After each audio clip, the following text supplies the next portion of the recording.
témoignage est puissant. Amen. Je commence déjà par dire Amen. Et on voit plusieurs choses intéressantes dans un récit de la parole qui se situe dans Marc 5 du verset 1 à 20. Vous pourrez lire ça chez vous parce que je ne vais pas vous le dire, c'est un peu long. Mais c'est l'histoire du démoniaque de Gadara. Et on voit que Jésus-Christ va se déplacer. Il est à un endroit et puis il va prendre une barque et il va aller sur cette région des Gadaréniens.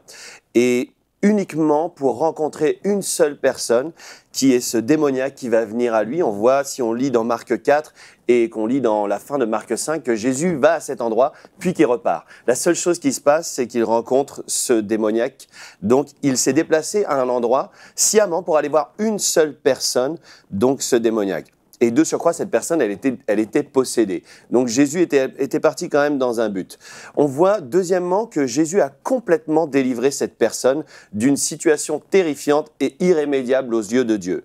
La troisième chose qu'on voit, c'est que les hommes de cette région ont complètement rejeté Jésus. Lorsqu'ils ont vu le miracle, ils lui ont demandé de partir. Donc c'est dire à quel point cette personne vivait dans une région qui était occulte, qui était obscure, puisque le Fils de Dieu vient, opère un grand miracle, et les gens ne refusent de l'accepter ou de l'accueillir, ou même de savoir qui il est, et vont lui demander de partir. Donc c'était une région vraiment occulte. Et peut-être qu'aujourd'hui, chez vous, là où vous êtes, vous vivez autour de personnes qui sont dans l'occultisme, des personnes qui vivent dans des choses obscures, et on va en parler après. Donc la quatrième chose, c'était que Jésus va consacrer cet homme, cette personne qui a été délivrée, comme évangéliste auprès de sa famille et bien plus, sans même le former. Il va juste lui dire, va dans ta famille et raconte aux hommes ce que Dieu a fait pour toi.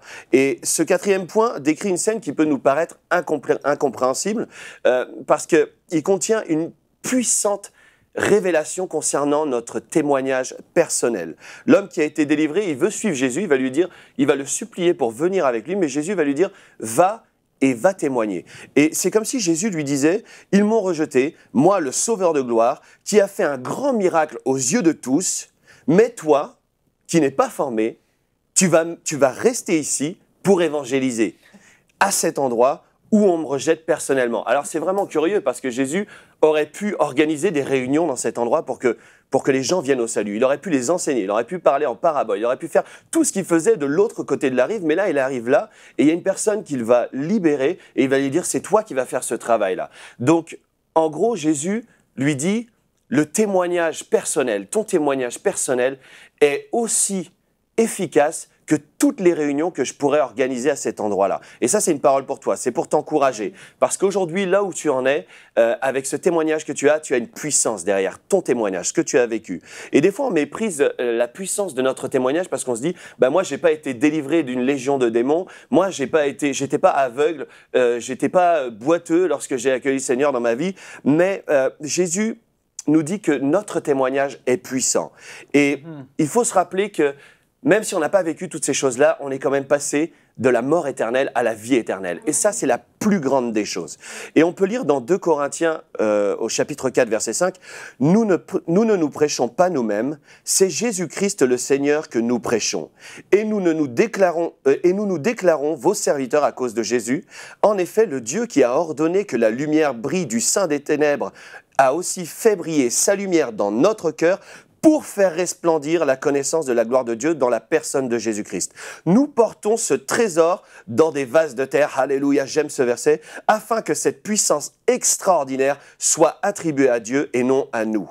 Les signes extérieurs de notre conversion sont glorieux. Si vous avez été guéri de cécité ou de surdité, c'est glorieux. Mais la Bible dit que nous portons ce trésor dans des vases de terre.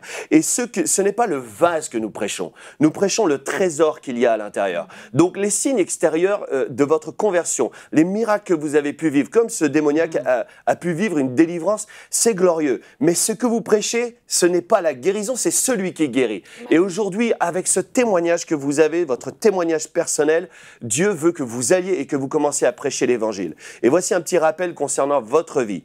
Jésus s'est déplacé sciemment jusqu'à vous, cette personne qui était peut-être insignifiante dans votre famille ou dans votre entourage, il s'est déplacé pour aller vous voir, vous. C'est vous qu'il a décidé, qu'il a choisi pour être la lumière là où vous êtes.